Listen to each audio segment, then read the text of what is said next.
Hey, everybody. Welcome to this Board Game Life episode number 118, titled The Neurochemical Reward System. That's quite a mouthful there. And I actually did that whole thing and I didn't bumble it, which is yay me. Nice job. Doesn't that just make you feel better? Don't you Yes. feel like a winner just reading that? Yes. It, Because you it are, sounds Rob. sounds it sounds fancy. Yeah. Anyway, this is a show about games, board games, tabletop games, any other kind of games we want to talk about, or anything else we want to talk about. But we'll try to keep the focus on the tabletop hobby. I am one of your fine hosts for today. My name's Rob, and with me, I got my great bud Mark. Hey everybody, how you doing? Thanks for watching and checking it out. Glad you're here. And we hope you're still here at the end of the episode and for the next one, and the next one, and the next one, and the next one. And, if you do want to find the next episode and other content that we put out, you can find that on YouTube. You can find our podcast, both video and audio format. We have unboxings, playthroughs, reviews, and other stuff in there, I believe, as well. Make sure to like and subscribe, right? Do a little thumbs up. You know it. Click the little bell, set it to all or whatever the setting is always. And, that's something that's great, helps support the show. It helps the algorithm, introduce us to more folks. So what have you gotten to the table, Mark? I have gotten quite a few things. I did get to play some more Labyrinth Chronicles. This game is a lot of fun. I am playing through the campaign, and I'm really enjoying it. It is a very light. I think it starts very light. I think it does kind of move up into. I would say it's more of a light to medium weight game, very kind of family oriented, but it can get pretty challenging. And I know the other day I was playing and I was trying to get one of these goals done that you get when you're progressing and opening up some more boxes to add more content, and you're trying to get these goals done so that you can open up another box and get more content. And one of them was I was struggling with getting it. I was determined, all right, in this game, this is what I'm focusing on. I'm going to try to get this done. And it got down to the very, very final move of the game. I needed to get this one character to collect this last item, and if they weren't going to be able to do it, then it was going to be game over, and the bad guys were going to be able to collect it. And I think I probably spent, Rob, probably 15 minutes trying to figure out a way to make it happen. Like, how am I going to get there? How do I, shifting the maze? If I shift this way, can I get there? If I shift it the other way, if I do this, if I do that, if I move, and all these different things, I Yeah. finally got it. I finally found a way to make it happen. And it was something I was overlooking. There are these spots where you can teleport. When you step on this one tile with these runes of a certain color, you can actually transport to the start space. And then that allowed me to get to where I needed to go. But there's a lot, and as the game goes on, there's more and more going on, and it's just a lot of fun. I'm really enjoying it. And yeah, that's Labyrinth Chronicles. It's a long time to figure out a move. That's for sure. Yes, but it's just me. So I mean, I'm the Yeah. only one. I'm Yeah. not impacting anyone else's play, and so I'm just playing like two characters. I'm just playing it, Yeah. and then just using like two different characters and going back and forth, doing it that way. So, Mm. but it's fun, but it can be challenging. That whole strategy of the puzzle of the labyrinth and how to move things and in which order to do certain steps to try to maximize, everything that you're doing can be. That's where it can be a little challenging and might be a little struggle for some younger players. But that's why it's not necessarily strictly a family game, and it's not just meant for younger kids. The chronicle part where you got to do certain things that can be a little bit more challenging. So I think people that want a little bit tougher game will probably really like the Chronicles portion of Labyrinth.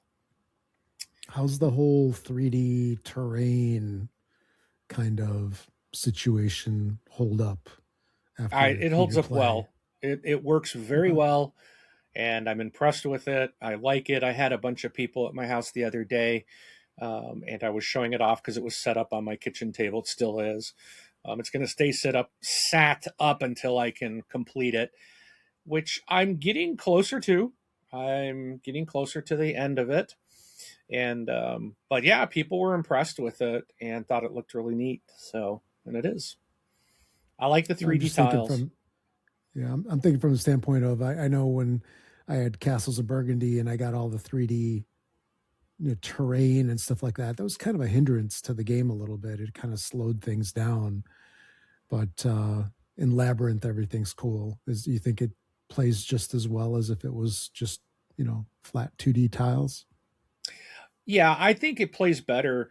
That now I haven't played the original, which is the flat tiles, but Right. having the walls, the 3D to see where the walls are, I think makes it a lot easier probably to play because then it's autumn. I mean, you just see it. You can see it. You're not looking at each individual. Okay, is there a wall there? Like painted on the tile or whatever, or printed on the tile. This there's either a wall or there's not. So I think it's a lot easier to play. It doesn't block anything, with the exception of maybe during setup, some tiles you're going to put certain things on, and some of them can be like the troll footsteps. There's only like 4 tiles in the whole labyrinth, at least currently, that have these four. There's 4 of them that have like these little footprints, and they're not Mm-hmm. obvious, right? You could sit there, go, okay, where are these things?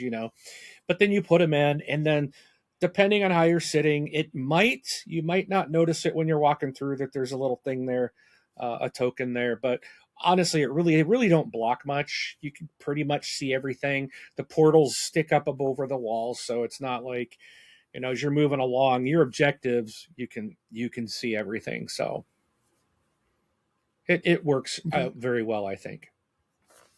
No, that's good to hear because I've had Labyrinth for years and ever since my son was little because it was a game that I picked up. It's like, hey, it's going to be a family game that we'll play together, and it hasn't hit the table since Chuck It Chicken and there's a log game and then cat and mouse and Polizei Alarm, Manza, which is all these like little kiddie games.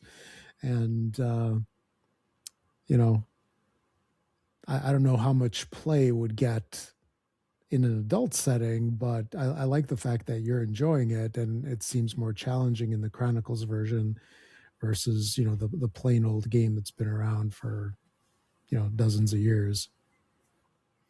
Yeah, the story is very youngish focused. It's a Sure. very um, child focused storyline. I think the way Well, it's it's perfect for us because we're yeah, kids at heart, right? exactly. But there is a challenge to the gameplay, which I'm glad that is there. It makes every time I'm playing it interesting, and you never know Mm-hmm. how it's going to play. And so many times it's like I will set up. So I've done my move to like I decide to do my move first to get my items, and then it's like okay, I've got to slide, so I'm going to slide the. I want to slide the labyrinth so that it benefits the next player that I'm trying to set them up, and then I'll go through and look and okay, yeah, let's do this. Okay, now they're set up. Well, then you do your dice, and it's like, oh, slide these columns or these rows, and it just messes everything up, and you're like, why did I bother to set it up? So the Mm-hmm. labyrinth is constantly changing, which is really neat because it's a constant puzzle that you're trying to solve Sure. on every single turn. So Which is, um, I think, the whole nature of the true labyrinth, right? yeah, It's supposed to keep you like trapped in there, like according to whatever story that was. yeah. Anyway, And I don't know if it's my end or your end. One of us is having internet issues. um, you're very you're very pixelated and your voice is cutting in and out. But I did see an internet connection message come up on my end, so it might be on my end. So hopefully it stabilizes here. So if I disappear, Well, Rob, you know my internet dropped out. well, for the past minute or two, you've been, remember Real Audio, Real Video on Yeah. dial up? There you go. Yeah, that's what I see and hear from you at the moment. So Yeah. it's like I said, it could be on my end. It probably is. I have Hopefully. Comcast and they have been terrible the last couple months. Yeah. So, Well, we'll keep pushing through and hope it all turns out well. Let's see. I played some Don't Llama, card game, really a lot of fun. Played some more Alibis. This is basically cooperative code names almost in a way. It's a twist on the code names kind of gameplay, and I really do enjoy it. It's a lot of fun. It got some Tatsumi, so this is a new game that I got in recently. It's a something I backed, and it's shipping to crowdfunders now. And I did do, excuse me, an unboxing of it, which you can see up on our YouTube page if you're interested. It's a lot of fun. I've played it now a couple different times with some gamers, and everyone has enjoyed it.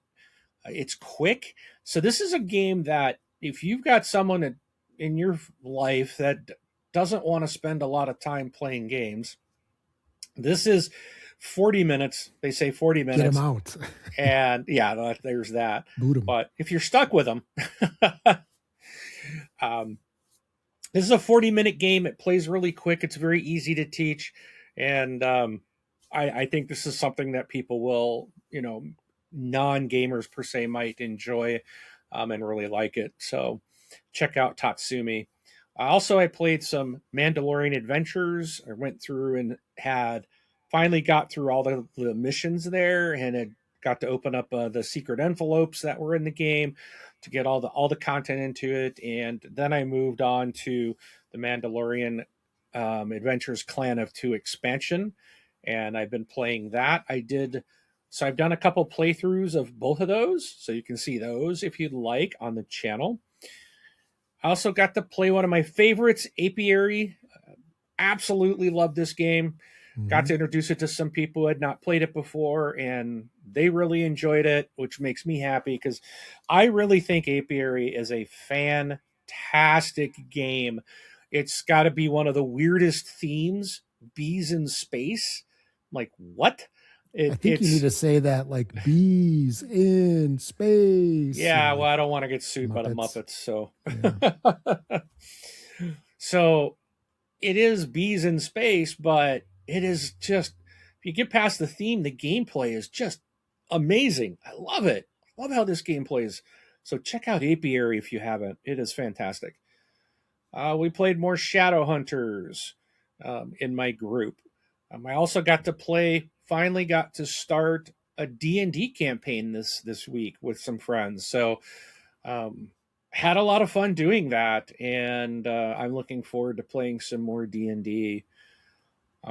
Played Blood on the Clock Tower. Had a bunch of people at the house. We had, I think, 11 people this weekend come over and played some Blood on the Clock Tower, and that was very interesting. So interesting. That game is very. I told the guy that runs the game and a couple other people.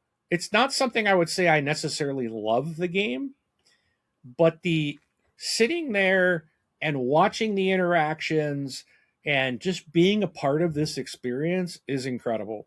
It is a lot of fun, and I think it's because I've just played with some amazing good people.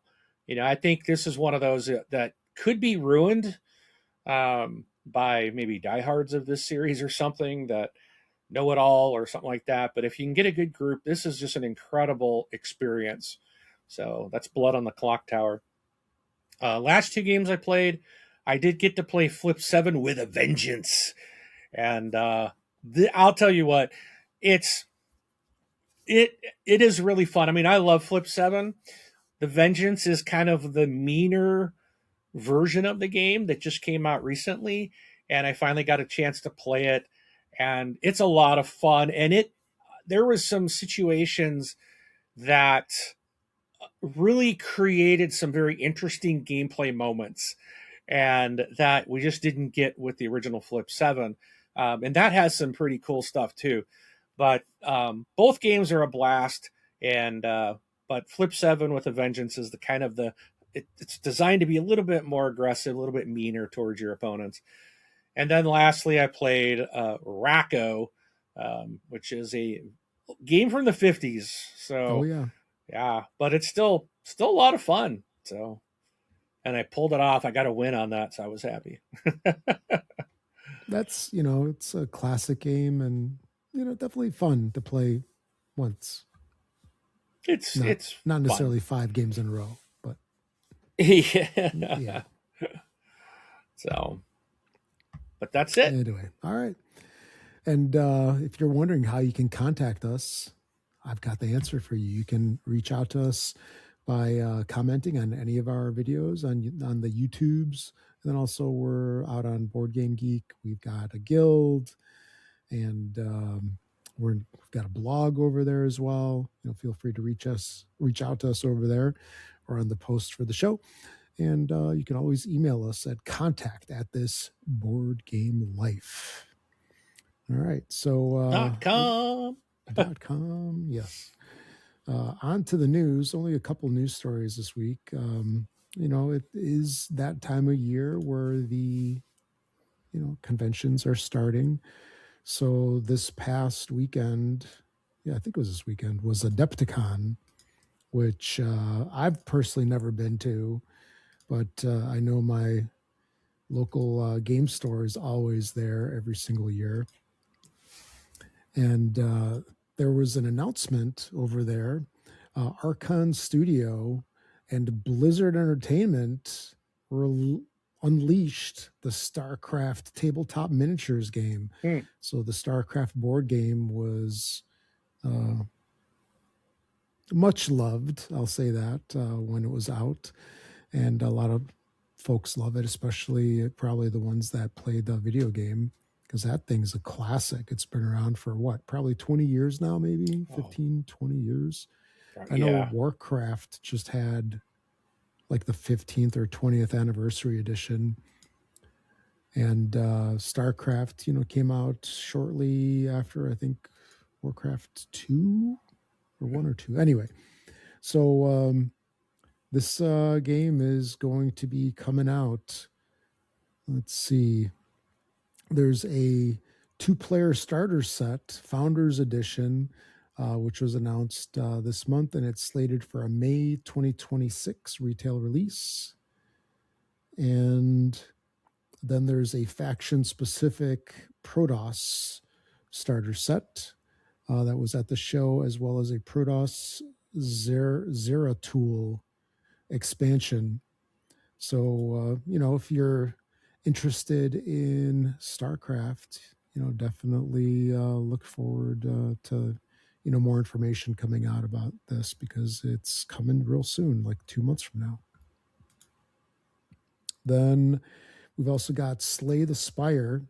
So the video game just came out like a couple weeks ago, Slay the Spire 2. And it was a huge hit. It actually did better than a lot of the what we'll call like AA, AAA games that came out at the same time. It just kicked their butt. And Slay the Spire board game, it came out a while ago, and the new Kickstarter for the game has an expansion slated for it, or whatever. I just kind of bumbled that. Anyway, the Kickstarter campaign for Slay the Spire Downfall is out. Basically, it's a 4-player, 14 and up, plays in 90 minutes. And let's see, it raised just shy of 3 million from over 15,000 backers when it came out. Then Downfall is based on a what? It's over 5 million as of right now. What, the Downfall? Yeah, and it's got 8 days left to go. Wow. So 5 million. So that's pretty impressive when the big one, the main game, had 3 million. So so this is based on a mod for the video game, in which the players go from the protectors to the slayers. I guess if you're a player of the game, that makes more sense to you. Hmm. But expansion also includes new bosses, player cards, boards, and content.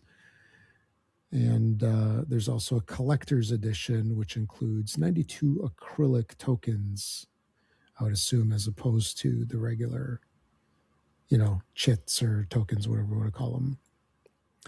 And then lastly, Z-Man Games revealed that it's got a dual version of Citadels from Bruno Faiduti.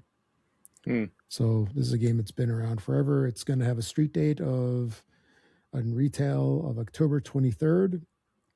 So if you enjoy Citadels, you might want to check this out because heck, everything's getting dual and dice and card game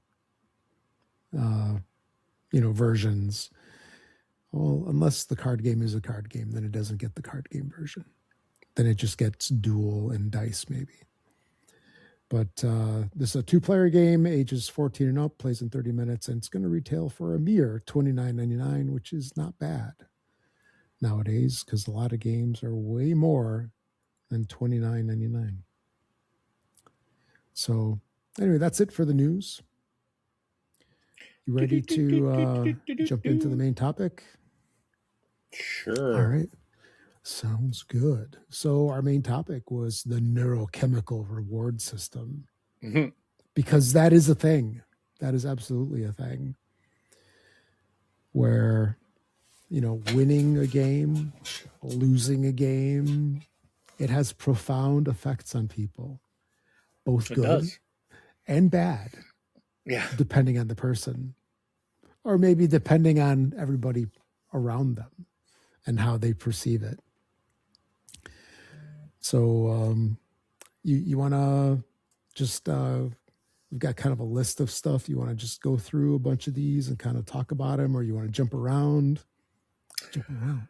Well, Get down. Let's see. I think it'd be fun to kind of talk about the psychological aspects Sure. Okay, we'll of start with that. winning versus losing. We can just kind of bounce back and forth on these, and then we can go into the other kind of subcategories. But so we titled it the neurochemical reward system. I mean, this is, like Rob said, this is a real thing. This is true. There is what's a dopamine reward system is what it's called. But when we win something, the basis of social media. Yeah. Yes.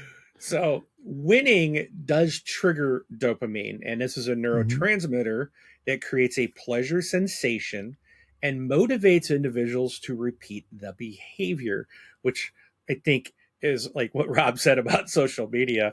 I think this is part of the downfall of social media is people think they're winning. They get that dopamine hit. They're like, I'm going to do it again. Yeah.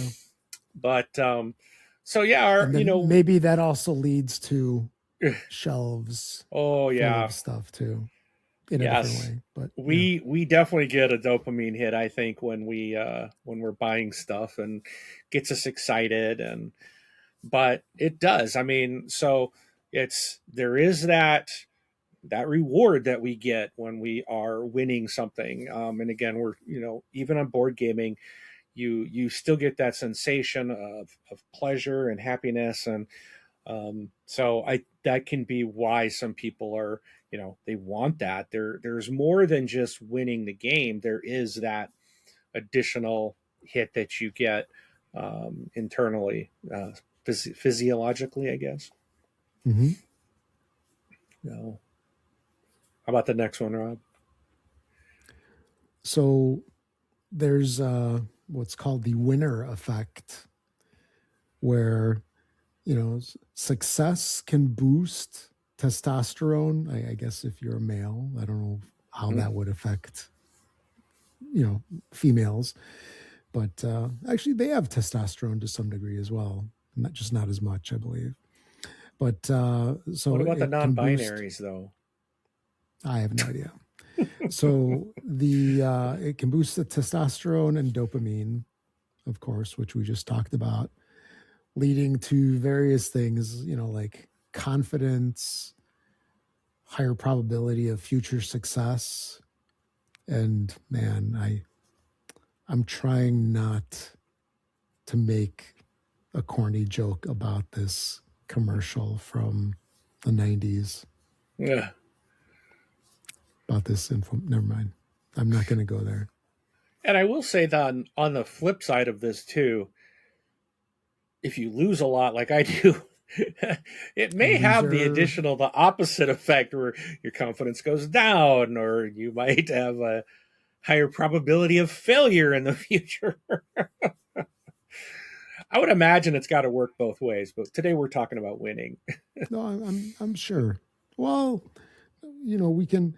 There's when you talk about winning, you have to talk about both sides of the coin. So, you know, losing is part of it, sort of. So Yeah. it's part of the neurochemical in the opposite direction. Yeah, and then, there's the growth mindset and visualization. So winners will typically focus on growth, embracing challenges rather than avoiding them, mentally picturing victory. Will prepare the mind to execute at a high level of performance. So I think I've got people like this in my group because there are some people that I would say sometimes take a while, or maybe you might have people in your groups that are like you might call them a min maxer. They're trying to determine every possible move and find out, even if it's one more point, if they do this, they get set points. They do this, they get set points. If they do this one, they get one more than possible. So that's the route they're going to go. And there are people that'll sit there and kind of figure all that out. And I think that's part of this mindset of they're visualizing every possible move they could make and which would benefit them the best. And like for myself, I just that's just not me. I struggle to visualize even one, And what gets me is when I do. So my turn's over, and I'm starting to think about my next turn, and I'll get it. Okay, this is what I'm gonna do. I'm gonna do this and this and that will lead to this. Okay, I'm set. And then I'll hit someone that's min maxing, or maybe two people. By the time it comes back to me, I'm like, what was I going to do? I completely Yep. forgot. So I do not work at a high level of performance when it comes to board Nah. games. No, So I know what you mean. No, I'm the same way when it comes back around to me. It's well, in some games, the person in front of you can actually screw up your turn, right? So it's like whatever you wanted, they'll just take that piece and now you got to start over or something like that. yeah, And it's not just a matter of, oh, I forgot what I was doing because it took too long and I don't remember anything because I'm old. But anyway, so, there's various aspects to, let's say, like the winner mindset as well. Whereas, people that potentially are constant winners or that are high value winners, meaning that they see winning as like their main goal, the only goal. They see failure as temporary, or a learning experience rather than, something that, affects them and they move on. That's like the entrepreneur mindset as well, right? Because a lot of folks will have, setbacks like when they're opening a restaurant and, they'll, fail, the thing will shut down. What do? They rebrand, they start again. And that is what we can call the winner mindset. And in games, we have that also to a different degree, because when you sit there and you win, you're like, yes, let's bring on the next one. When it doesn't turn out your way, you shouldn't let that really knock you down and want to take your ball and go home, or take your game and go home. right. You should just be ready for the next one.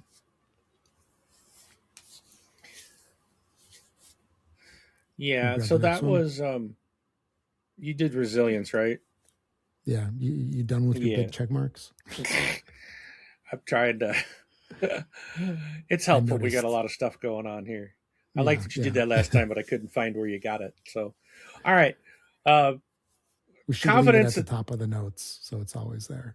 I should. Right at the Confidence and bottom. self belief is a firm belief in one's skills, often built by consistent incremental goals.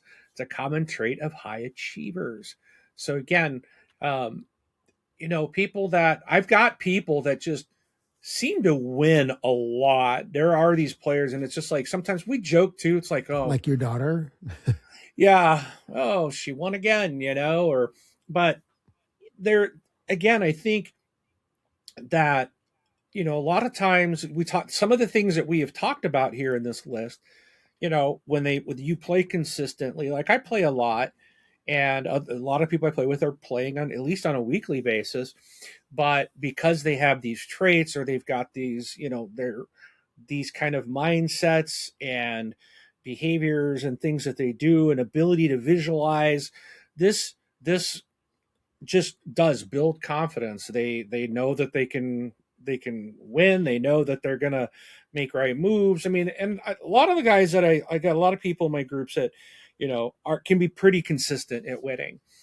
Doesn't mean they win all the time, but again, back to like the confidence, like that's not shattered. They don't feel like that impacts. Doesn't mean it's a negative thing on them. It doesn't mean they're no good. Or if someone who loses constantly, you can kind of feel like, God, I suck, or I'm just no good. um, and I don't lose all the time.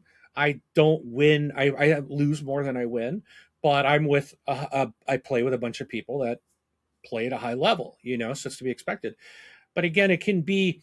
That's why I think we've talked about this before.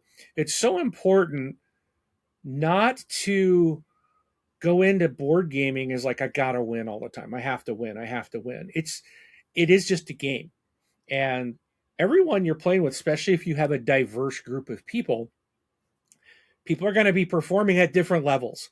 Like I mentioned this before, I think in our last episode, where I used to go to game. Now I'm going to interact with my friends, and we just happen to Hmm. game. Yeah. My reason for going to game night has completely changed. And I'm like, so the gaming is now a side effect or a secondary thing for me where it's just that interaction with It's people. a bonus. Yeah. And that interaction. So if you are with a group or you go group or you don't want to go because you lose a lot, then put your focus on I'm going to socialize. I'm going to go, losing at a board game does not impact your net worth. It doesn't mean that you are a loser. It doesn't mean that you're not as good.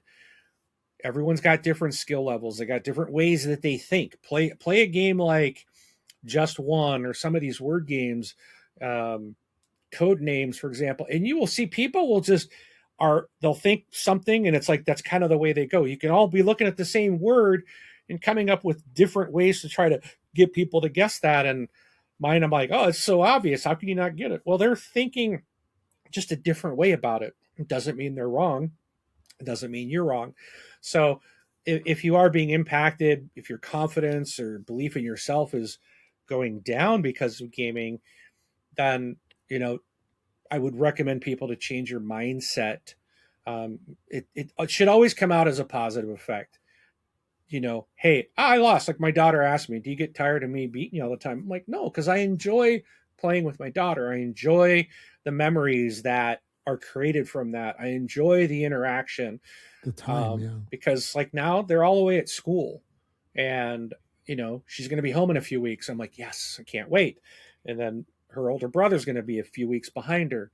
And then my youngest is he's actually a year long thing, so I'm hoping to go see him in a few weeks for a weekend. So now it's like it's harder to get those times. So would it be nice to beat her every once in a while? Yes, and it does happen on occasion, and I relish in those moments, but it's not the whole point of it. So yeah, it's just if you're having struggles, or you feel like, oh, these people always win, or look at your gaming experience from a different point of view.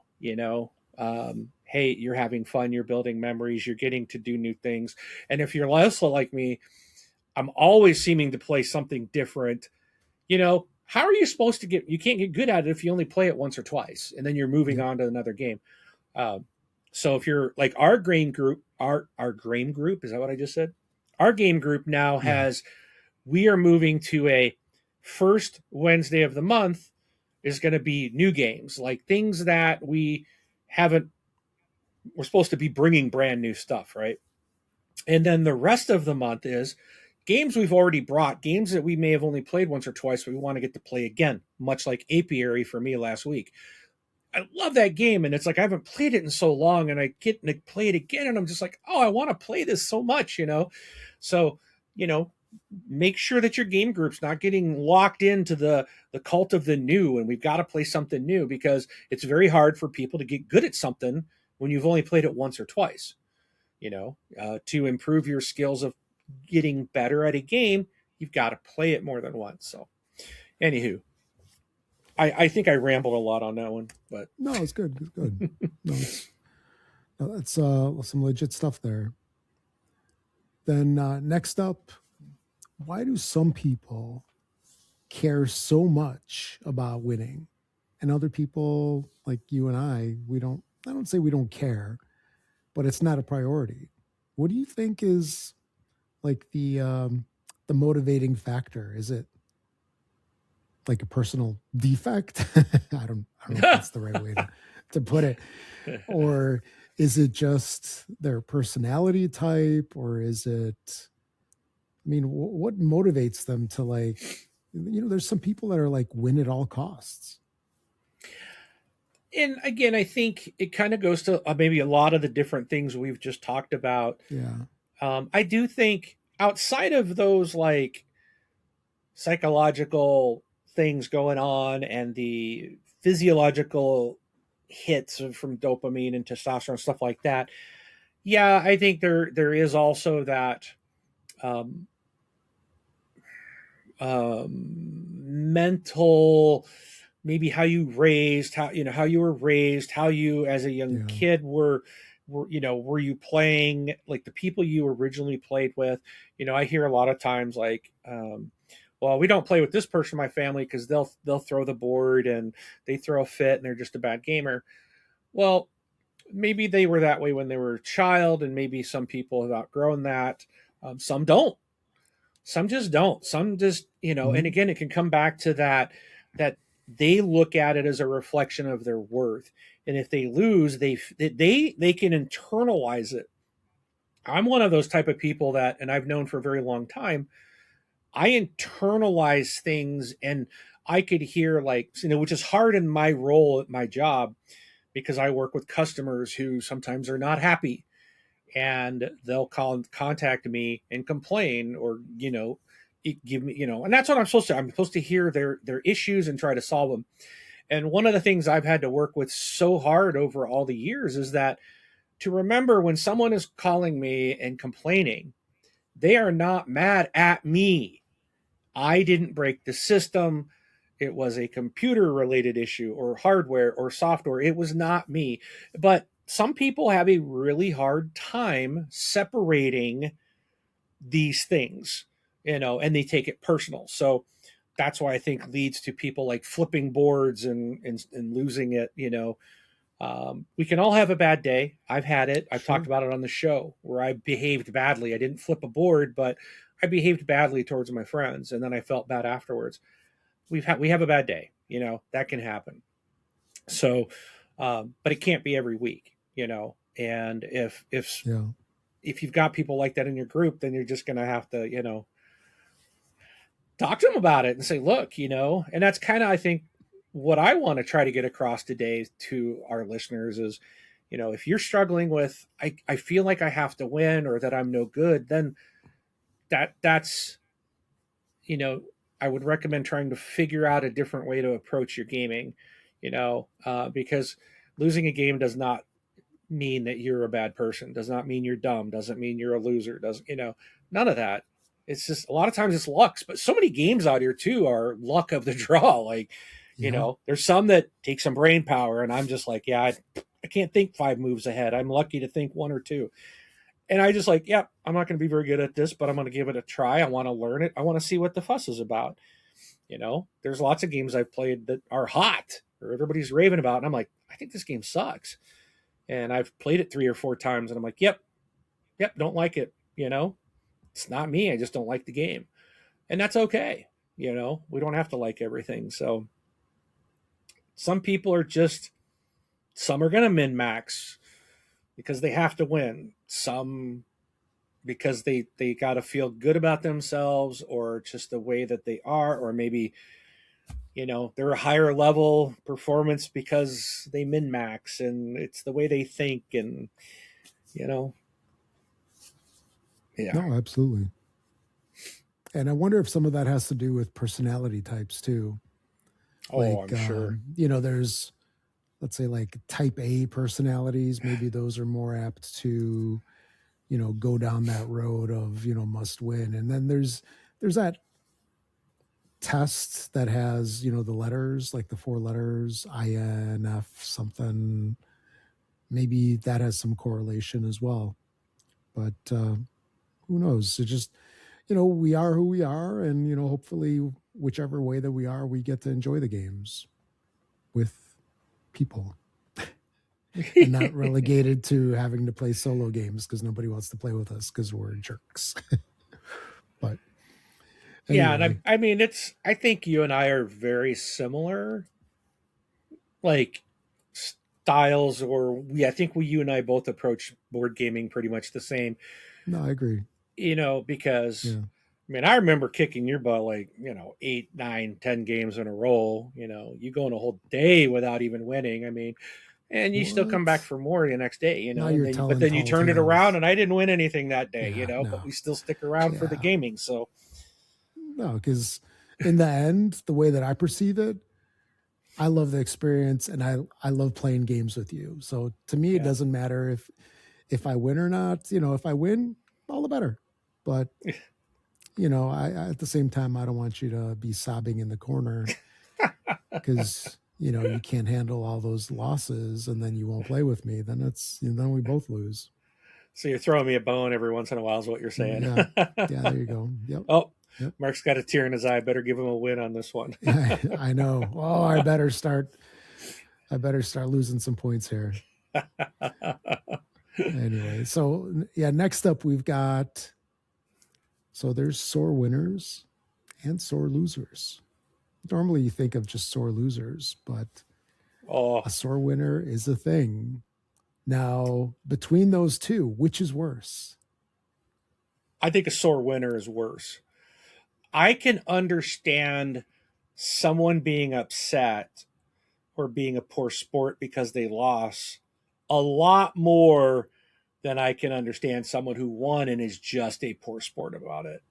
It's just, it's like you won. You don't have to rub it in. You don't have to Oh yeah, criticize people. You don't have to put them down. I don't like a sore loser. Don't get me wrong. I can't stand a yeah. sore loser, but sore They're winning is worse. yeah, yeah. So like, just a quick few examples, in case you're kind of wondering, like, well, what's a sore winner? Like, that would be somebody that all of a sudden is like, shouting at the top of their lungs, I won, and like rubbing it in to everybody else that's at the table.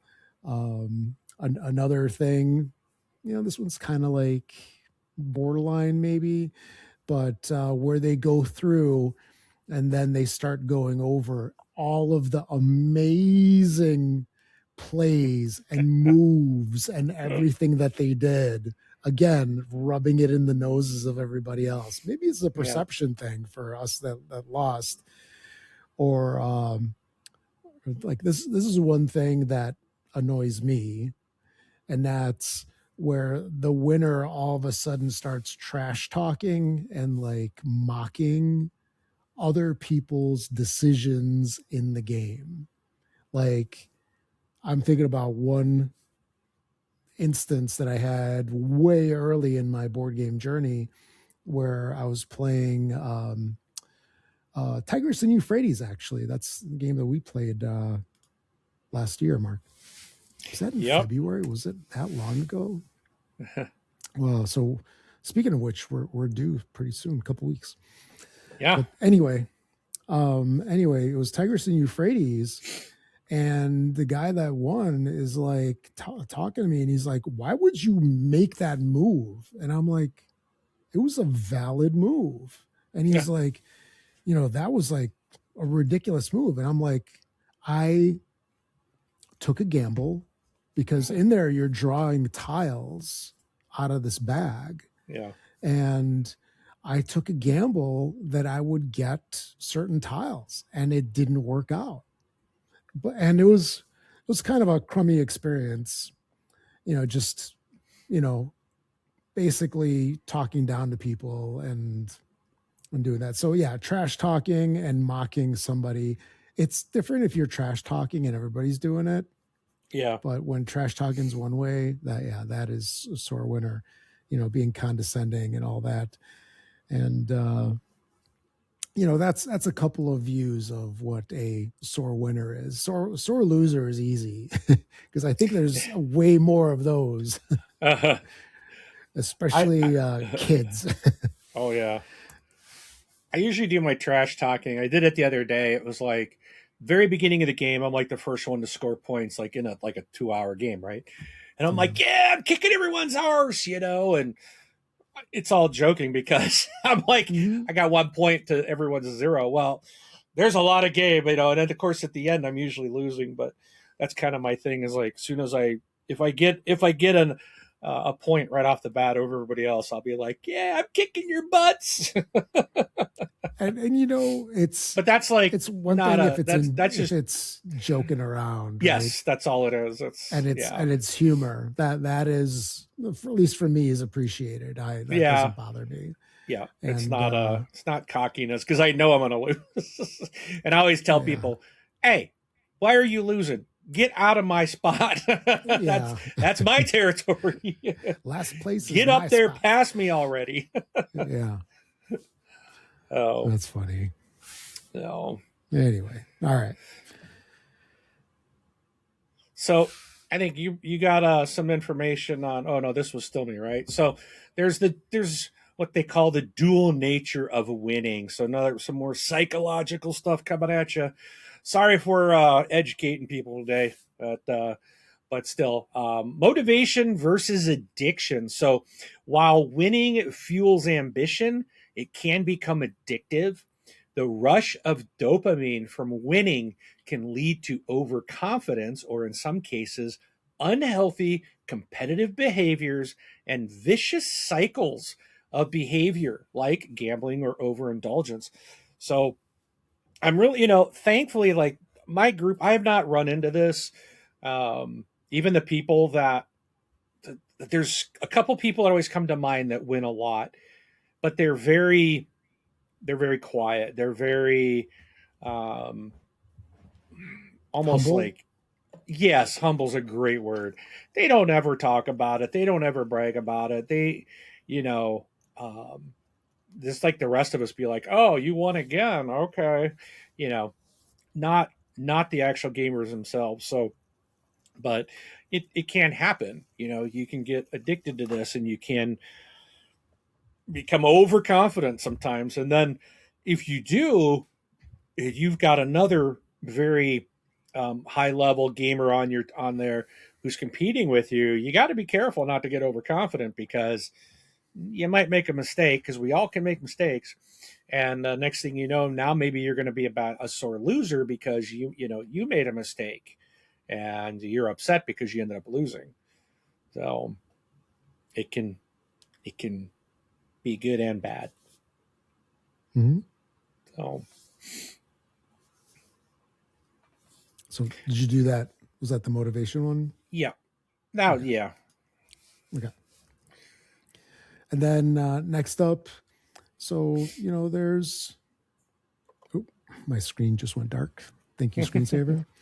Um, so a key component of something like mental toughness is the ability to maintain your composure when you have pressure. It's like you don't crumble like a house of cards. And, you know, you go into it, go into the game basically, knowing that there's a chance to lose. Like the video game Fortnite that I'm sure everybody's familiar with, right? Never heard 99 of it. go in. Yeah. 99 go in. They're losers. One person is a winner. Yet Yep. somehow our kids were always butthurt whenever they weren't the winner. So it's like, yeah, 1 in 99, or no, 1 in 100 Yep.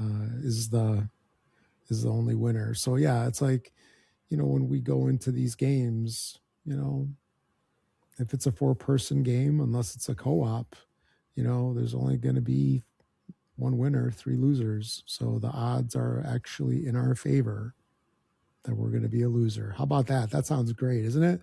The odds are in your favor that you're going to be a loser. Hopefully not at life. Just in But the if you go game. into a game with that mindset, then if you lose, it's not it.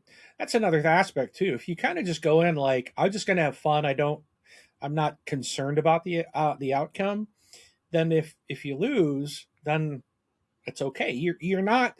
I think that helps you not feel sad or any negative feelings because you weren't expecting to win and you went in like I'm here just to play a game and have fun. And then when you win, it's like, oh, like I've had many times where, I rarely expect to win a game. I I don't usually go into something like I'm going to win this because it's just not how it normally plays out. So, sometimes you can see you're like, wow, I'm actually doing well. But then there's those games that you don't really have an idea until you score everything at the end, and then it's like I'm like, whoa, I ended up pulling that one off. I won that. Well, that's cool. Then it's fun, and then it's like that's an unexpected, happiness experience or whatever that you get from it. So just know you anybody can lose any given Sunday, right? Is like what the NFL they always Mm-hmm. say. Any team Yeah. can win against any team on any Sunday. So, No, that's true. um, so All right. mindset. So here I'll go through these next couple because I threw them in here and I kind of know where I want to take them. So let me go through the rest of these in the list. You telling me to be quiet? So yes, I'm not Okay. calling you a loser. You're a winner in my book. But okay, so going into the winning experience of this neurochemical reward system, wins can be many different things, um, depending on the game. And, a loss can be many different things as well. Now, in terms of what's better, we can easily say that a win is better than a loss. But when you have a situation, let me throw this at you. What do you think is better? A close loss in a game or an easy win? So now you want me to answer? And yeah, Okay. like what do you think? I honestly a close loss. It's so much fun when it's like I love games where the scoring is so tight that everybody's Yes. basically in it to the end and losing by one is just it's just like you're like, oh, it's so like it was so close, and it makes it like this tense fun experience right up to the end moment. It's so much better than like, oh, well, we're 10 minutes into this 2-hour game and I've blown everybody out of the water already. Everyone's checked out of the game, that when Yeah. it's And close, that everyone's usually means in. you're playing it wrong too. Wow, that too. Yeah. But yeah, close loss means everyone's competing, and also we're basically probably competing at the same level, you Sure. Yeah. know, and we're all doing excellent. We're either all sucking together or we're all doing amazing together because we're that Yeah. close. But those are some of the funnest games I've had. Yeah. Where it's neck and neck. Like I remember you and I played a game where like we were surprised at the end that we were like 2 or 3 points apart, wasn't it? Or like 1 point apart. I don't even remember what game it was. But I'd have to go back and look, but we've had a lot yeah, like that. That it's just yeah, and it's just like wow, that was awesome. yeah. And an easy win, it's really not fulfilling. It's It's not. like at all. And yeah, so like for me, I think that I mirror you where a close loss is way, way, way better than an easy win. Yes. And then that brings us into the next question. Can you have a good game feeling like this game was awesome? I really enjoyed this game. This was fun. Can you have a good game feeling and lose the game? Yes, you can. Yes, you Absolutely. can. I totally agree. That is one thing of that game that you just picked up recently, Elder Sign, Mm-hmm. because I don't think you had a chance to play it yet. No. But Elder Sign, I don't know. I don't even remember if I've actually ever won that game. And I really enjoy that game. That's the kind of game it is. It's always like it's one of those games where you're like always like,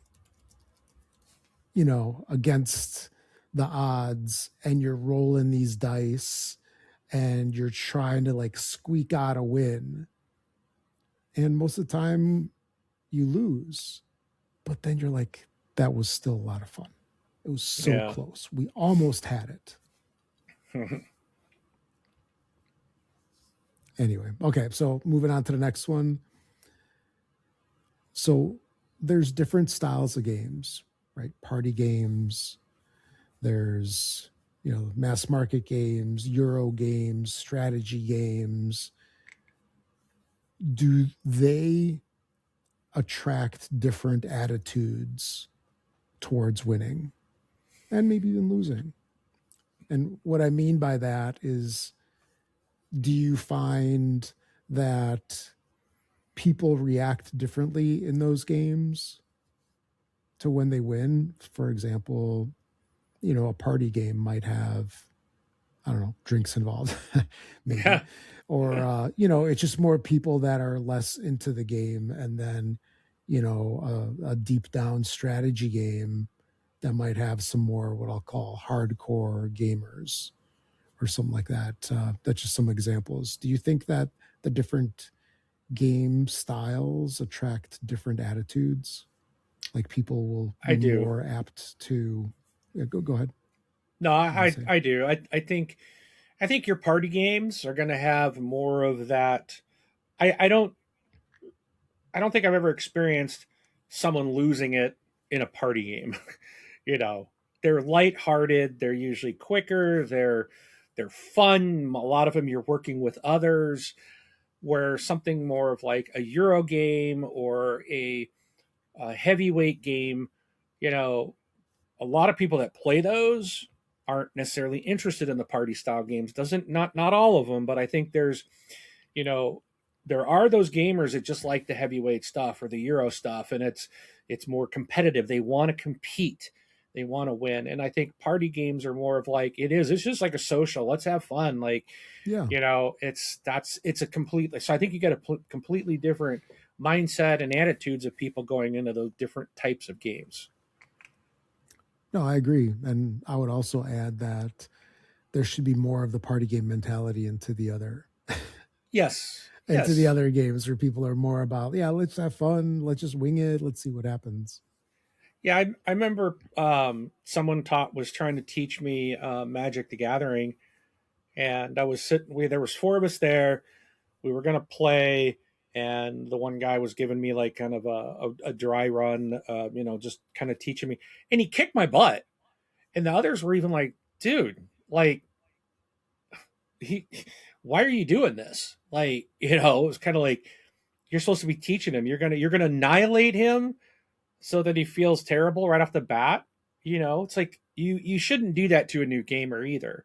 And if you get someone playing, whether they're new or even if you're hardcore and you're competitive, it you still need to if you're so competitive, you could drive people away or from your group or from gaming altogether.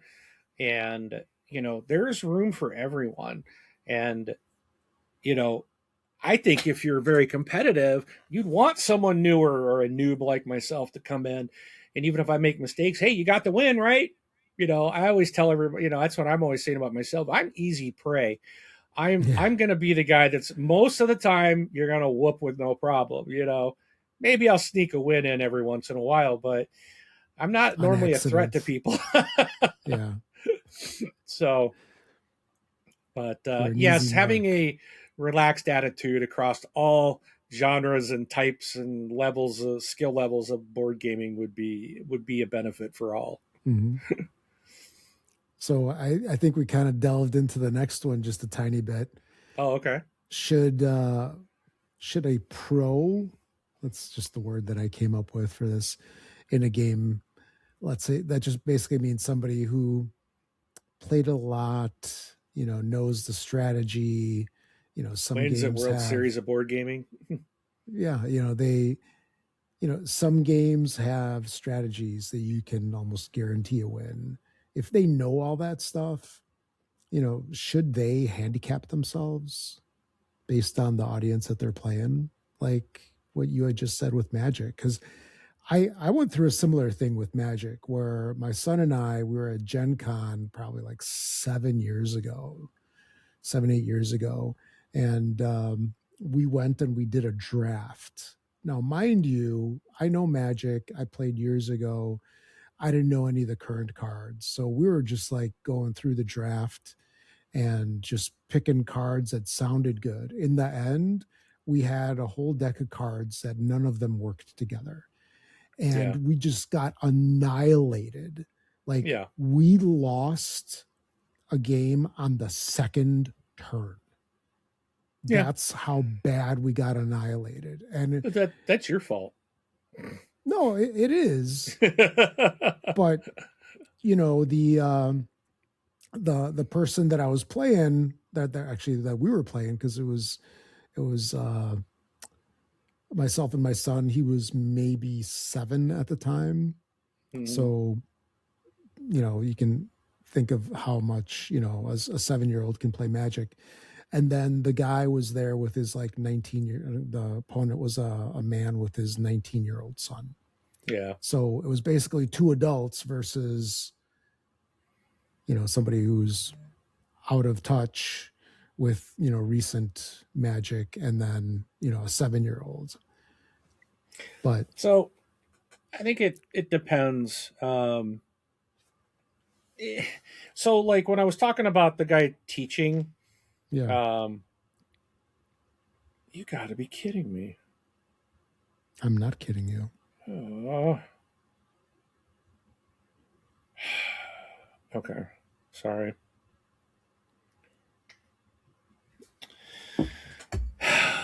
Frustrated.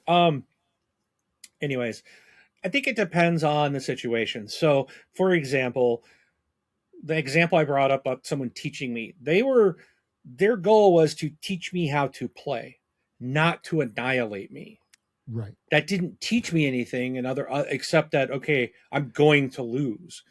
That doesn't inspire someone to learn something. So, in And fact, I most of the haven't actually time, played it since then. Like, I've got a bag of it here. yeah, I'm gonna actually just go and take it with me to game night tomorrow. Does anyone want this crap? I have no interest in playing it. But no, absolutely, yeah, when we then played, like everyone else, like the other three people had experience, and I didn't.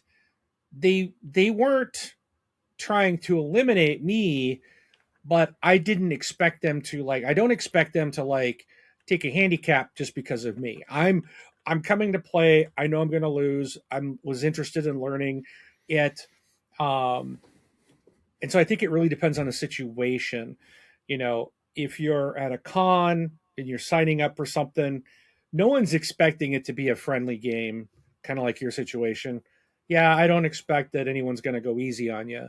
Um, a friendly game, like if I wanted to play something with my group, then and I'm learning something, we're very lenient. We're like, it's a learning. Oh, I forgot to do this when I took my turn a minute ago. Okay, do it now. And they're like, well, I missed it. It's like, it's a learning game. You've just played it the first time. I had that twice in apiary with a player last week. And she was like, oh, I forgot I was supposed to do that. And I was like, well, go ahead and take it. But she's like, well, I missed my turn. I said, you're learning the game. You've never played this before. I'm like, that's a legit thing you should have done. Go ahead and do it now. It's fine. Like, that to me is more of the way that people should approach gaming. Now, if all of us have played this game 5 times, then it's kind of like, well, yeah, you missed your turn. You know, it's not a, now we all know how to play. Let's play it by the rules type of thing. If you had just realized it and I hadn't taken my turn, you went right before me. Oh, okay, then go ahead. That's fine. There's that lenience there, but you know, so it depends on the situation, I think, and your the crowd and where you're at, who you're playing with. So Blake should have just stepped up his game. That's all I'm saying. It's Should his have. fault. Yeah. Yeah. And his dad, should have known the cards and how they interacted. I mean, what a loser. I know. He was a loser. But anyway, so what about king making? That's another very, very controversial What is that? topic. So, king making is basically where somebody who has no chance to win, for example, like they are so far in last place that they actually throw the game in a certain way and they choose the winner. So, as an example, if it's a 3-player game, the person who's in last place does something in the game that basically throws the game for themselves and then gives an advantage to one of their players of their choosing. That's poor loser there. That's bad. Oh, It absolutely. should not be allowed. Then, we know that I mean, that is basically looked at as like poor forms, poor sport in Yeah. playing. But from a winning perspective, like if I did something in the game that basically handed you the win. So this is a game, it's not cooperative. It's a game where, player versus It's player, it's not a win in my everybody's book. out for themselves. Yeah. It's like, how does that feel? Does it feel good? Does it feel like a wasted game? I feel like I got cheated out of the win. Even if I won, I'm going to feel like I didn't legit win because someone else threw the game to make it that was the only outcome. That's just not right. I don't. Mm-hmm. Yeah, that again, gaming is meant. It's supposed to be fun, and I mean, people get very competitive with sports and all kinds of different things, but ultimately, this is we're not professionals. If you know, if you're competing in the World Series of board games, that's a whole different group set, the different mindset. There's referees that will call you on everything. But when you're like in your game group at home and or you're playing with family, it's all about having fun. That's the whole point. We're getting together to play games, have fun, socialize. If you can't do that, then they shouldn't be there. If they're Yeah. king making, they don't belong. Yeah. No, I agree. Yeah. A win by king making, at least for me, it wouldn't feel as good. Yeah. It would be kind of like, oh, all right, let's play It's again. like e- even when I'm teaching people a game. Now, normally I lose when I'm teaching, and I'm always, blaming. Oh, it's because I was teaching, because you're focused on everybody else's turns and what they're doing, and not so much my own. And even when I'm like, okay, trying to think what I want to do, someone's always asking a question. What was that? Then I got to think about what their situation is like. Oh yeah, then I come back to, okay, what was I doing? And usually I'm just going to do something. My focus is not on me winning; it's on teaching somebody else the game. That's my main focus. So, I typically don't win those. But even if I do, I don't feel like victorious because everyone was new. It was their first play. I'm the only one that's played it before. So it's a diminished, win in that aspect. So, yeah, I think it's the same kind of concept. No, absolutely. Then we've kind of touched on this a couple of times now. How about playing to win or playing for group fun? Because I think for group fun, that means that you don't always win. I think you can do both, but you should be playing for group fun. That should be the priority. Fun, overall fun. Fun for yourself, fun for the group. If you are playing to win and then you're not winning, then you that ability can go to oh, thank you for that. Your ability can that can negatively impact the group, and that we don't want that. That's no fun. So Yeah. group fun, fun priority, um, and but you can do both as long as the winning doesn't impact the other. Oh, Because absolutely. And you want people to play to their best ability. That way, whenever someone wins, this kind of goes back. We talk about the close loss when like you brought that up, like those games where everyone's tight, everyone's playing to their best ability or at the moment, and it's fun. You're doing what is my last move? How can I get 1 point ahead of everybody else to win this deadlock? We're in this fight, and it's like, oh, it's so much fun. You know, I don't want everyone just be like, well, I just had fun, so I didn't focus on winning. Well, then that kind of takes that also can affect the fun, you know. If no one's really yeah. caring about it, then why are we playing? So that's why I think you got to kind of bring both to the table, but stack them appropriately.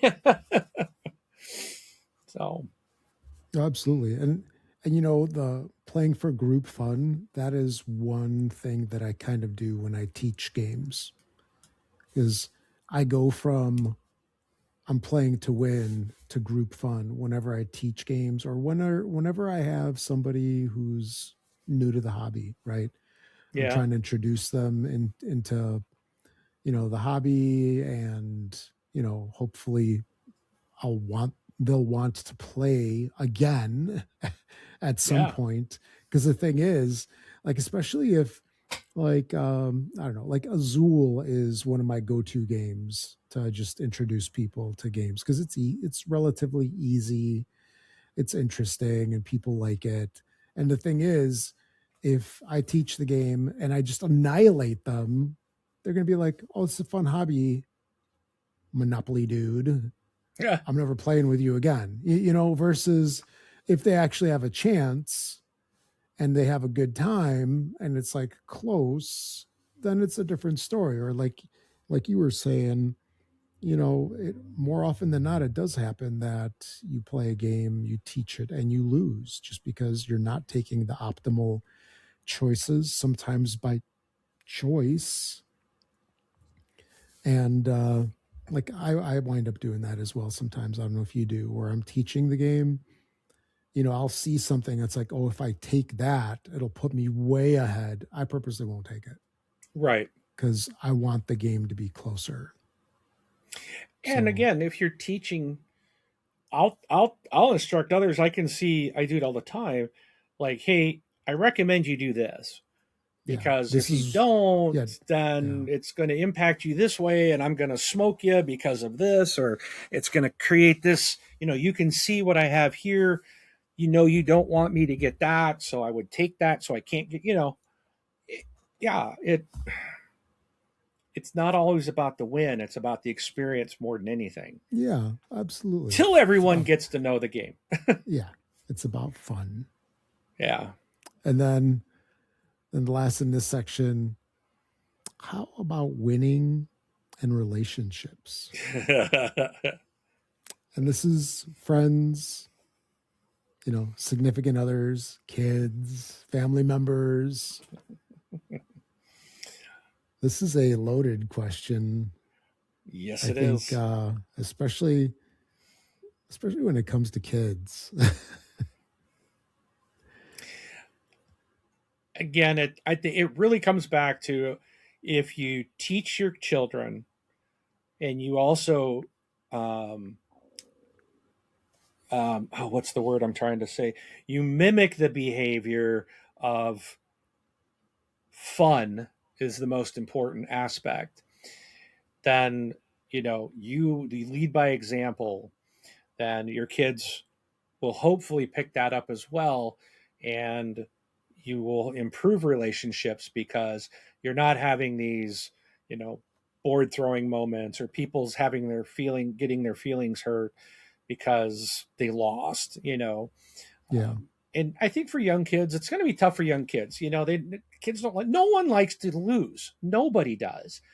But kids haven't yet learned how to handle things like that. So right. this is a great opportunity for parents to help teach their children how to handle loss. That's one thing I don't like. Where like a lot of the public schools did away with keeping score in games. It's like, well, everybody wins. Well, no, that's not how life really is. And by not letting our children learn how to handle loss, sets them up for failure in the future.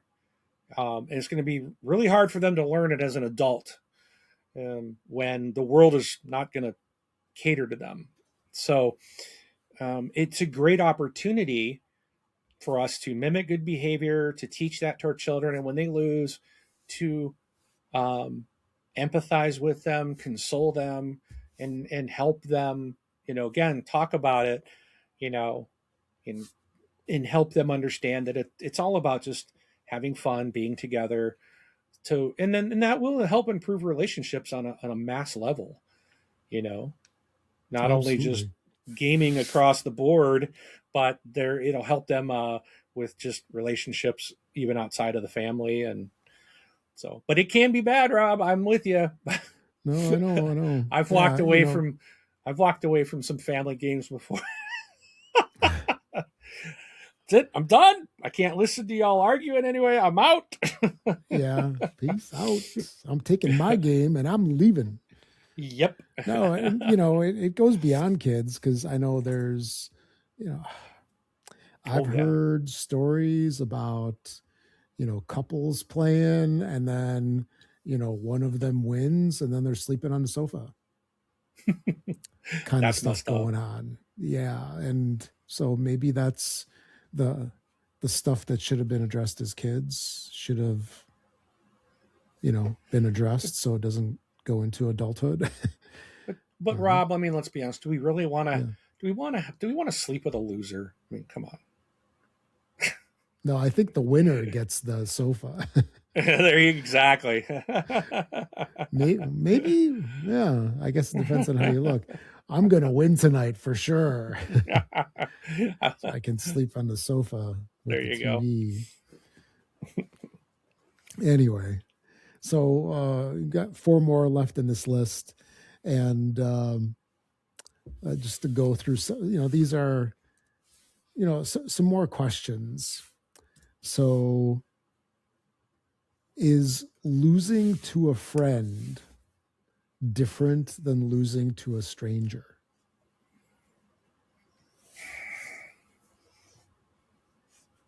Or the flip side of that, but I would say like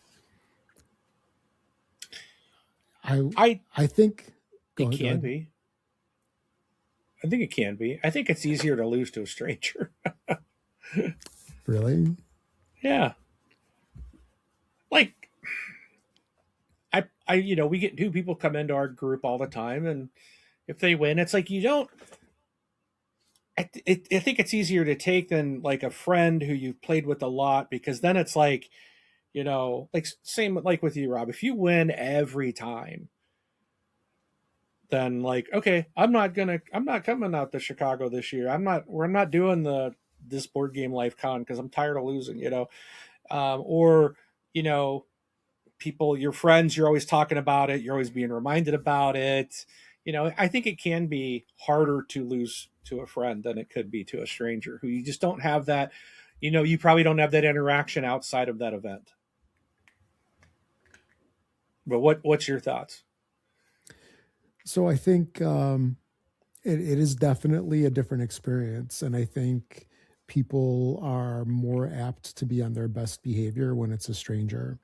Like, as an example, if you're at a convention and you're sitting at a table, maybe with one friend, and then there's two, three other people there that are your opponents, you don't know them, they just sat down for the game. So I think people are more apt to be on their best behavior. In terms of the gameplay itself, I would think that, the experience should roughly be the same, but I think people's, or not everybody, but most people's reactions will be better behaved. But if they're with friends, then they probably feel more comfortable and they're more apt to, have, the egging on and stuff like that, which can be okay, right? Because if everybody's participating, it's perfectly fine. But I think in a friend's environment, it's more apt to have this off behavior Mm-hmm. than with strangers. Granted, some people, they don't care who they're around. They're jerks to everybody. So in that case, right? Yeah. They're bad to people in restaurants, in service industry, and wherever they go. So that's a different animal. Um, so here's one: when you win a strategic game, is it more satisfying to win because of all the effort that you put into it? It's probably more effort than a party game or, let's say, some later game. Does that have more weight to it? It's a good question. I can see how, yes, it might be, but I think for myself, well, I hmm, I was originally thinking, my original thought was, well, I'm more satisfied, I think, if I when I might beat a specific somebody. Like, so for example, people in our group, there's several Like if that are you very, kick my butt. like when I kick your butt, it's definitely, regardless of the game, it's very enjoyable. But So wait, that when being you when said, you when you win a game with me, it's almost like a Portillo's combo beef. ooh, Portillo's is better Fair enough. because I don't get that as often. I beat you so many times. It's just like, it's normal now. Yeah, Yeah, that's right. yeah, that's boring. He's like, let's go to the stats and figure that out. Yeah. But so I was originally thinking, I think I would get more enjoyment out of beating like you than like a win over a strategic game. However, if I play a strategic game against you and you win, and then I play a quote easier game and I win against you, then it's kind of like, well, I won an easy game, or a push your luck game where it wasn't really, the strategy or the thinking wasn't involved. So I'm kind of now thinking that, yeah, a strategic game where you really were on your game and you played things just right and things went in your favor. I think that's a probably a much more rewarding win than something that's not strategic or something that's just a luck based. Because that was your decisions that helped bring about that win, and that's very satisfying. Hmm. No, I get it, and I'm kind of mixed on this myself because a game like Twilight Struggle Yeah, that we played, what did it take us? 7 hours, I think. six 6 hours. 6 hours. 2 hour game took us six. because we were Yes. learning it. So those that don't know the Yeah. story, we were And we had teaching it to lunch. ourselves too. And yeah, we had lunch. We did some videos, all that fun stuff. But so that is absolutely a highly strategic game, without a doubt. And, winning that does feel good. It's like, heck, I won. Really don't know how I won, but I won. And, at the same time, for me, I think like, something like a Zool, I don't know if it's really super strategic in comparison to a game like Twilight Struggle. For me, those wins are the same. Like I enjoy the game, I enjoy the win, and I Yeah. enjoy playing. But I can see how some people might see that, oh, this game is really crunchy, it's really in depth. I made a lot of, decisions that helped me, push me to the win. I would feel the same way if I'm rolling dice the entire time. Oh yeah. Yeah. But Interesting. yeah, that's the cool thing about me. Maybe. I don't know. I don't know if cool applies. But so if there's a game with no clear winner, like how some storytelling games work, co-ops also, does it even count as a game? Or could it be Yes. more of an experience? So that's an interesting question because I track. So like with Labyrinth Chronicles, I'm it's just me playing it. I'm just playing through a story, but I track each play as if it was a play, right? Mm-hmm. And I go through and it's not really like I haven't lost. I may not accomplish certain goals, but I'm not necessarily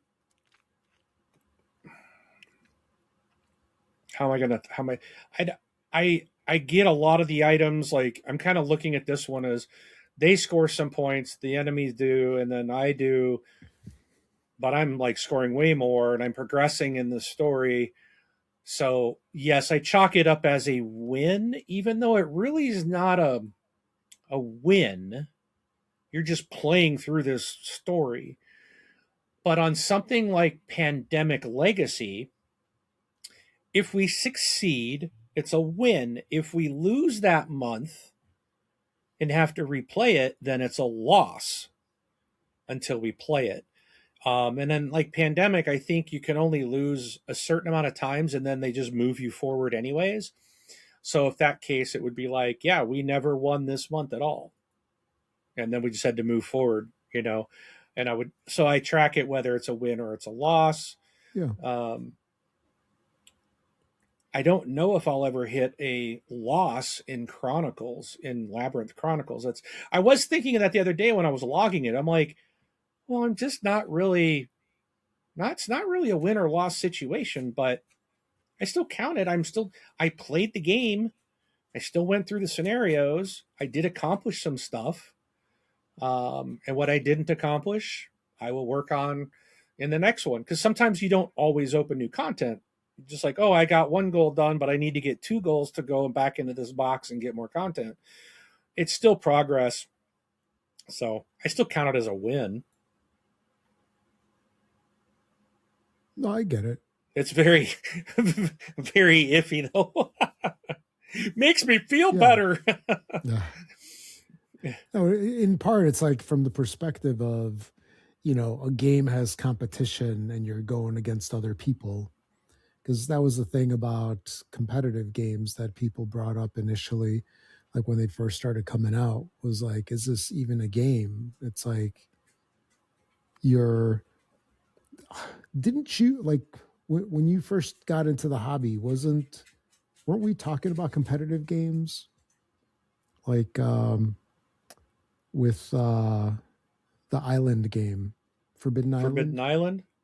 Yeah, that was kind of like was a little foreign, wasn't it? Like the first Yeah, time that I you played it, like I hated it, but I didn't understand it was cooperative. Like, I mean, I played co-op in video games. I'd never played a cooperative board game. I didn't know such a thing existed. yeah, So, but no, going back to that series, I do enjoy it. I yeah. love cooperative board games. They are Hmm. actually my favorite. Just like video games, I preferred cooperative video games as opposed to competitive. Um, Except maybe Call of Duty. I love Call of Duty. That was a Actually, lot of fun. so Um, even with co-ops, there's two different kinds. There's the co-op shared victory, and then there's the co-op. There is a winner. Like like this game Nemesis. right here. Uh This game right here, Castaways huh. from Alberto Corral. This game is a cooperative game. You are like, think Marco Polo or Tom Hanks in that movie with the FedEx thing in the ball. Yeah. And you know, Wilson. yeah, you're on an island and you're basically trying to survive as a group of you're trying to survive and I think get off the island. And at the end of the game, there is a scoring system. So when you do survive as a group, hopefully, there is a winner. So there was always kind of like this little thing of, do you hamper people? Like you're trying to win, but do Yep. you screw other people over at the same time so that they don't get as many points as you? So that was always like Yeah. a funky discussion point. I played one. Uh, Maybe not similar to that game, but it was. It's called Between Two Cities, Oh yeah. and Mm-hmm. you're building.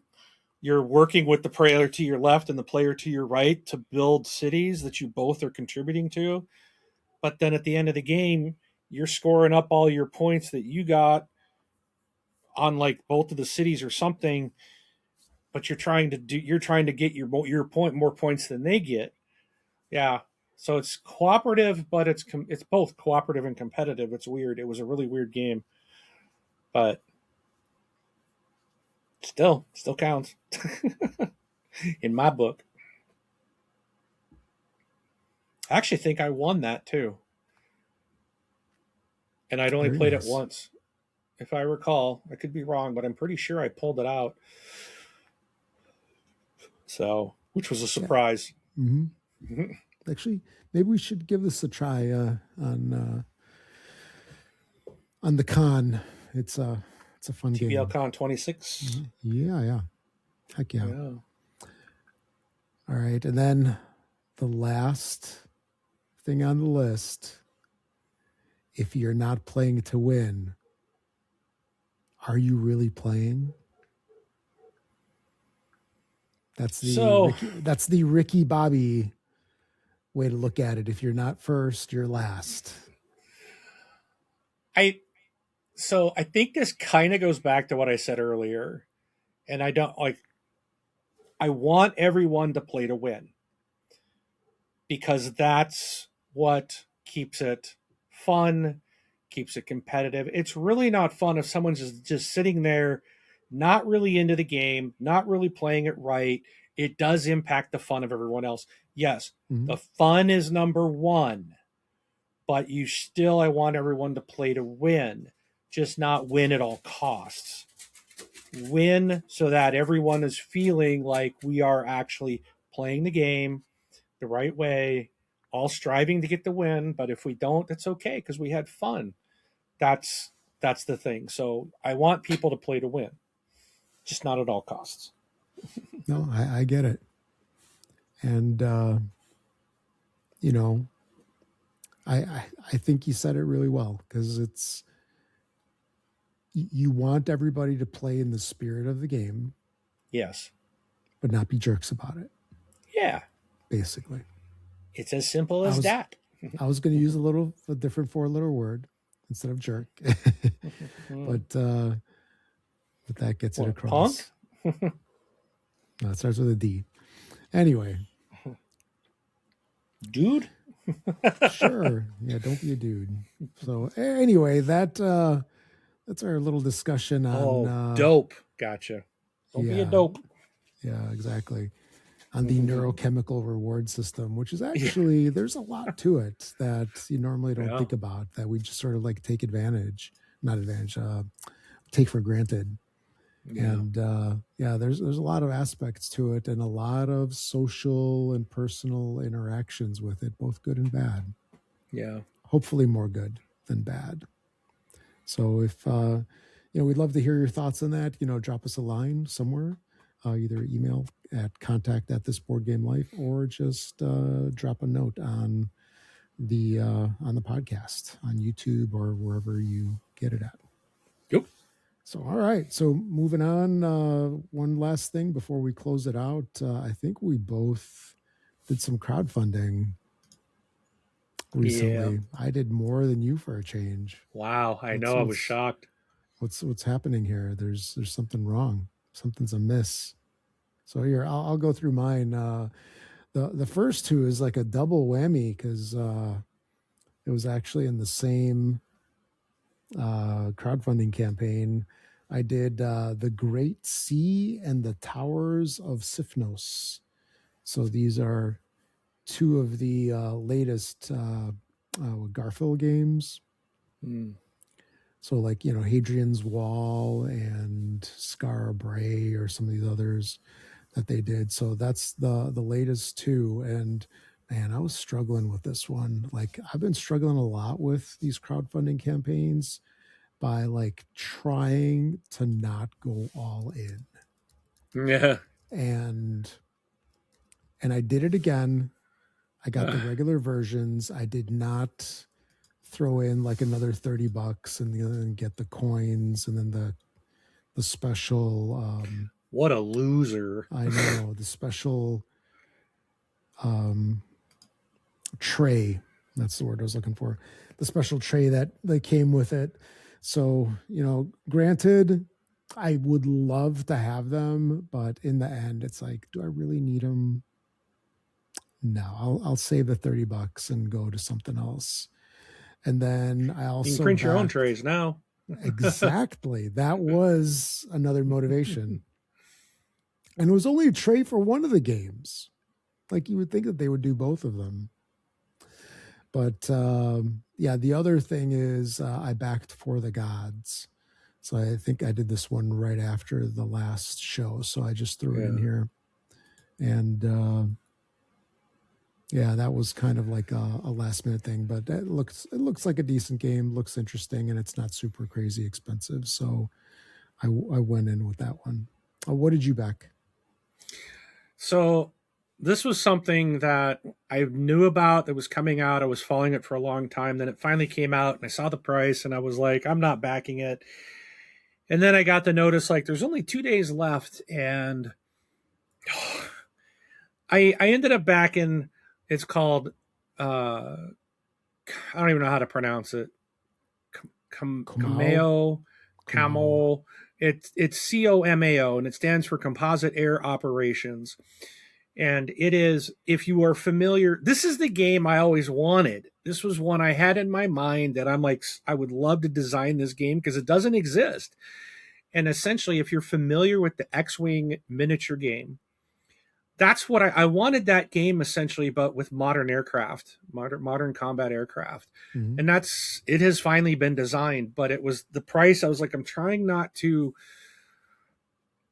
be better about slowing down my backing, but I'm like, this is a game that I wanted to design. Someone finally did it. How can I not back it? So I backed it and I did go all in because I want all of the air forces. So the base game, essentially, I think I believe it's just a 2-player. I don't know if they actually even state that in here, but maybe you can have multiple people on each side, but it's like two sides Yeah. that are going to compete in this. Oh, it is 1 to 2 players, yeah. And you get your little airplanes, just like the little plaques stands with the little sticks. You have your airplane hovering over the board, and you've got elevation, and you load out your plane with bombs and missiles and different types of weapons for the mission that you need to go on, and you're going to be essentially crossing paths with other aircraft trying to do their missions, and you're going to end up duking it out. But there's all kinds of different things involved in this, and it looks really good. And I went ahead and jumped on it, and I'm going to end up getting, let's see. So the base game does come with, um, you gain, let's see, what is it? Two factions. So you get like, let's see, what did they tell me? I don't know, but you get like there's four countries involved. There's French, the U.S., Russia, and China.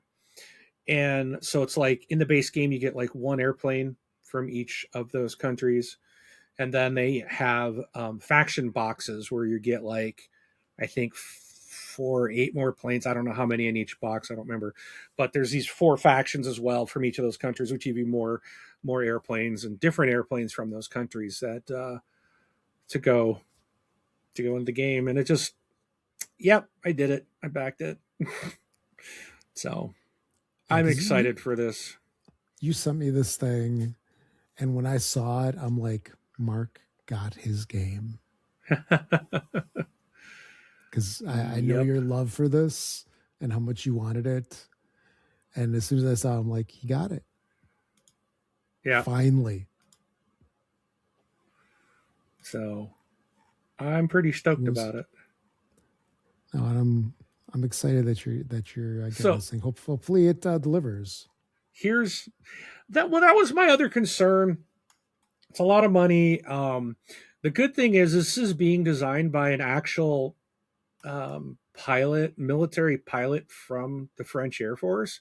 Like this guy was, I think he was a pilot, and so it's got the knowledge. Like I really believe this is going to play really well because the person designing it did this for his life. This is what he did, and now, but I got a question. I want to kind of bring this up on a separate note. So this campaign, where did it go? It's over. Yep. It's closed. They got a total of 337,000 euros. Okay, 337,000. So let's remember that. Now you know how these companies all have stretch goals, and Yes. I think stretch goals are stupid because I've always like they're obviously gonna. It's already planned. You know, a lot of the stuff is like, oh, you're gonna get this, you're gonna get it. I think it's planned. I don't believe that it's like, well, if we get this, then we will do this. It's like, here's what they're doing. They're just making it sound like you're going to get something. So this No, is interesting. it's part of the hype It because is because yeah. this got up to 337,000. So Yep. at 300,000, they opened the app. Oh, you know what? Never mind. I misread that. Let's see. The rest went into followers. I was going to say they unlocked everything, even though they didn't meet their goals, but they did. The next ones above that were like 500 followers on something. They were like social media goals. So actually, they did meet all of the goals, everything unlocked. I was going to go in and say they didn't meet this money goal and they still unlocked it. So, but that's not the case. So I misread. But this game looks, I'm excited for it. I'm going to paint the planes too. Oh, very nice. So All 38 of them. all of them, yep. Oh, wait, oh no, up to 24 miniatures. Oh, the all in has 38 miniatures. You got Yeah, all I went in? with the all in. So, Yeah, so you got your 38 miniatures. so So yep, you had lots of practice painting. So yes, it's so you'll be like Bob Ross of painting when you're doing these. sure. You're putting on happy little camouflage. So, Yeah. Anyway, so that's pretty cool.